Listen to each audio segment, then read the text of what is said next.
Hey everybody, it's Rob here with Season 8 starting in a few hours. So many of you have asked me what class am I going to play and what build am I going to level with and then transition into for the endgame. And I want to reveal it here in this video and talk about all the details of this stuff. So as you can see here by the screen, my starter class is going to be the Spiritborn.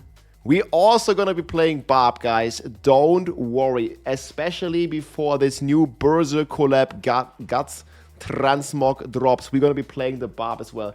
However, I do think the Spiritborn is a bit more interesting to start with. Spin to win is still strong, but I actually like a bit of the mystery about the Spiritborn. There's like a lot of new stuff. There's like some cool potential builds with poison with the boss powers.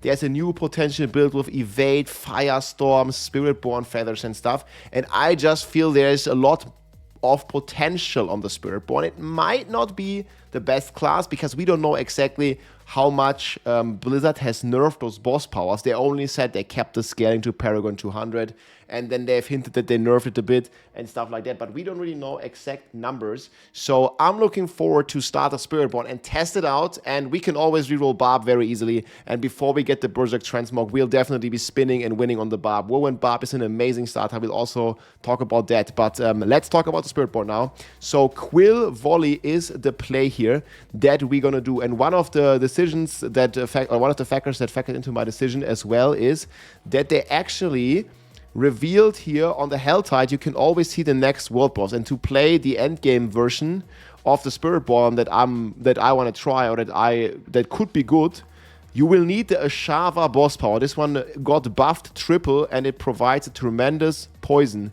And we already know that we're going to get a triple Ashava spawn here if you're looking at helltide.com. So at 9 p.m., this is going to be 2.5 hours after the season starts, we're already going to get Ashava, and then we're going to get Ashava again, and then for all the spin to win enjoyers, we can also get the Wandering Death power here. About, what is this, 2.5 plus 3.5, like, 6 hours after the season starts, you can also get the spin to win power. So both of them are going to be eating good, but we get the Ashava power early, and this is like for the Ashava poison build that we want to try. However, for leveling, guys, we're going to be playing Quill Volley, maybe with some evade here on the Eagle Spiritborn. This is pretty cool.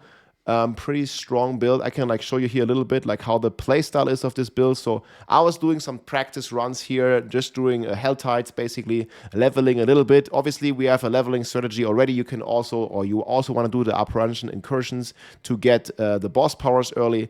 However, Quill Volley is just a super solid build, and you can also combine it a bit with the evade because it's also eagle, and you can spawn all these feathers when you evade. And you can see here how solid this build is. This is just like a fresh start here. We're like level 20.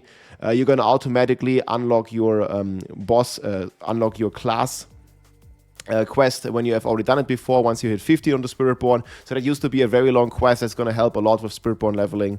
And yeah, then you're basically just blasting here with Quill Volley, and then Thunder Spike is very nice to reset your evades. You can also alternatively play Thrash early on. Like, both of them gonna work really well, and we are playing the adaptive key passive that basically allows us to do extra damage versus vulnerable targets, and both Quill Volley as well as the feathers from the Eagle Spiritborn Hall are gonna make the targets vulnerable all the time. And it's a very solid, very strong build, and it's a ton of fun. So we have even here the Hellborn. You see, we kind of killing these guys decently fast. And this is pretty much the planner here. So I only have the blue boss powers in most of my leveling stuff.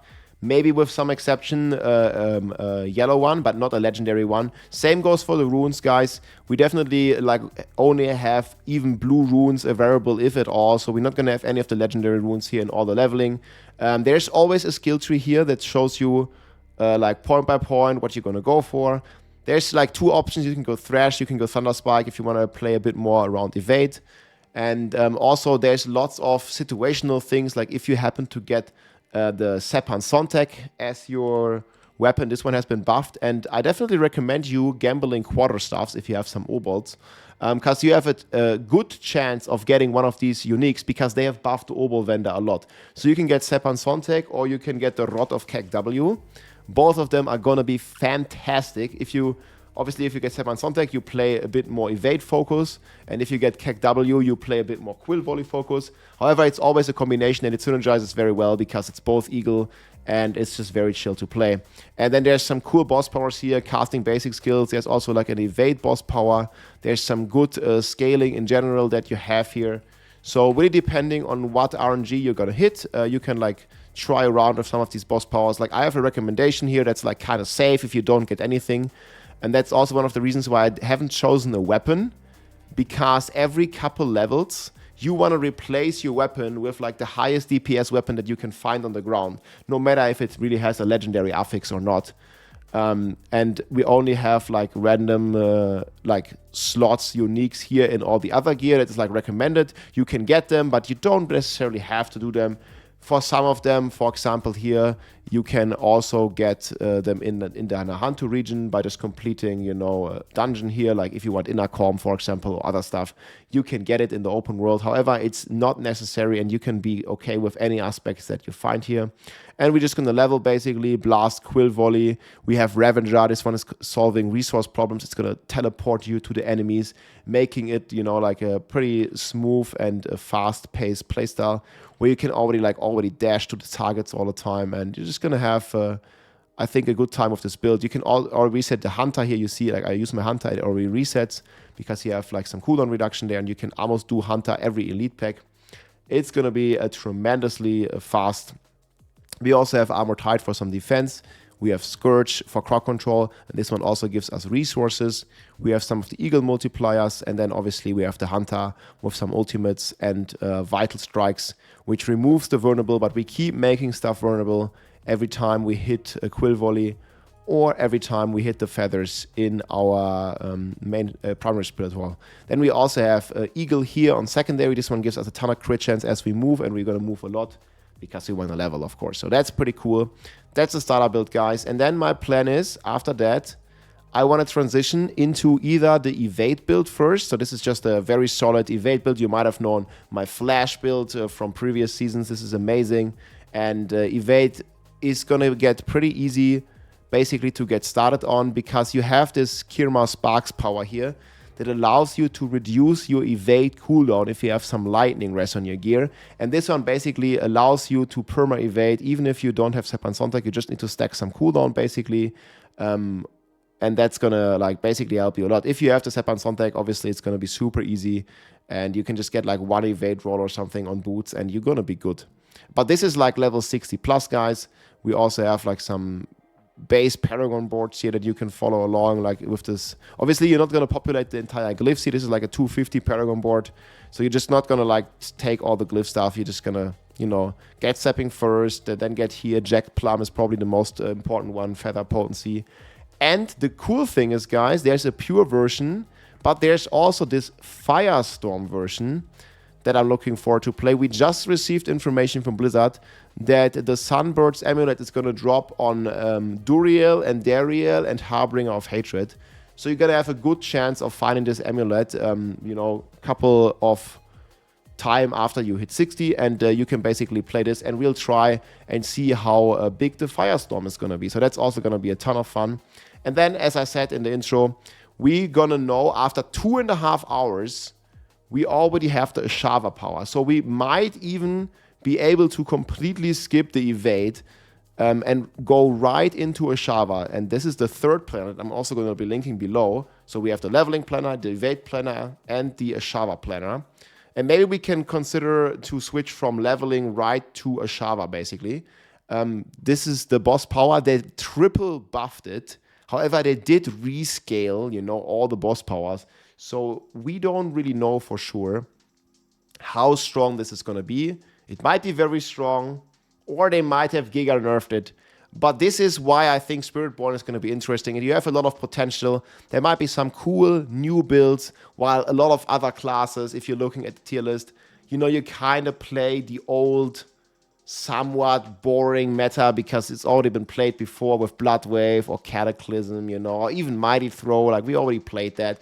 And this is like really a cool, fresh, new build that has potential. And I've been keep saying this, if we can't make, you know, the boss power work with the Spiritborn with this crazy Noxious Resonance passive, which gives us a up to 5,000% multiplier, which is insane for one key passive. If we can't make this boss power work, I think they over-nerfed it, and then there's not going to be any viable boss powers in terms of damage dealing anyways. So there is some good hope that this might be pretty cool. We were hitting for trillions of damage on the PTR, actually like double and up to triple-digit trillions with this. So you're basically scaling crit damage and getting a crit damage multiplicative scaling here with your key passive, and you go all into poison and you go 100% crit chance, and every time the Ashava boss power applies, you crit the target and then you burst this poison, and that all gets multiplied, unlimited scaling with your crit damage bonus, dealing up to 50x the damage. We'll see. It might be strong, and it's an AoE attack as well, 20% of that at least. And we support it here with some easy to get boss powers. Obviously, if you later on, you know, beat Endariel, you can also get more dot damage with the Endariel's Flaming Score. However, I kept it down to like the basic boss powers, and we explained how we can get Ashava here at 9:30 p.m. This is my local time zone. But the season starts at 7 p.m. in my local time, so that's 2.5 hours after the season starts, and then another 3.5 hours after that. Ashava spawns again if you missed the first one, or if you are a spin to win enjoyer, you also get the Wandering Death power right there. And talking about spin to win, guys, this is also a very cool build. They tremendously buffed Whirlwind. They increased the base build, they added some cool bleeding, and you also, obviously not for leveling, but later on you can also transition into the Gore's Devastating Grass. If you want to farm T4, it's going to be very good for you. It's going to be very strong. Spin to win is amazing. I'm definitely going to check out the build, guys. However, for all the reasons I explained, I'm going to start Spiritborn. And then rest assured, guys, we're going to get this cool transmog, and May 6th is when this drops. We're going to be streaming this live, and you know, we'll see if Spiritborn turns out to be like, you know, not good or something. We'll definitely play the barb, and even if Spiritborn is amazing, before May 6th, guys, we're also going to be playing the barb, and we're going to get this amazing transmog, and we're going to, like, you know, spin around a couple of rounds on our Whirlwind barb spin to win. But until then, I'm super hyped for the Spiritborn. I think it's going to be a fantastic season, guys. I'm going to be live for the next, like, 7 days, 24/7, basically. We're going to be blasting, and we're going to be updating the builds. We're going to be updating tier lists and whatever we need to do. We're going to make a ton of videos. Come by the live stream. We have drops enabled. You can get a two-handed transmog weapon. It's going to look like this here, down right. This is the two-handed weapon transmog, and then later on, we also have the Berserk drop coming. So it's going to be fantastic, guys. We're going to be live. You can ask questions on the live stream. And yeah, wish you a good season, guys. Good luck looting, and have fun, my friends. Take it easy. GG. If you like this video, make sure to subscribe, leave a like or a comment. I'm also live on Twitch almost every day, so come and say hi.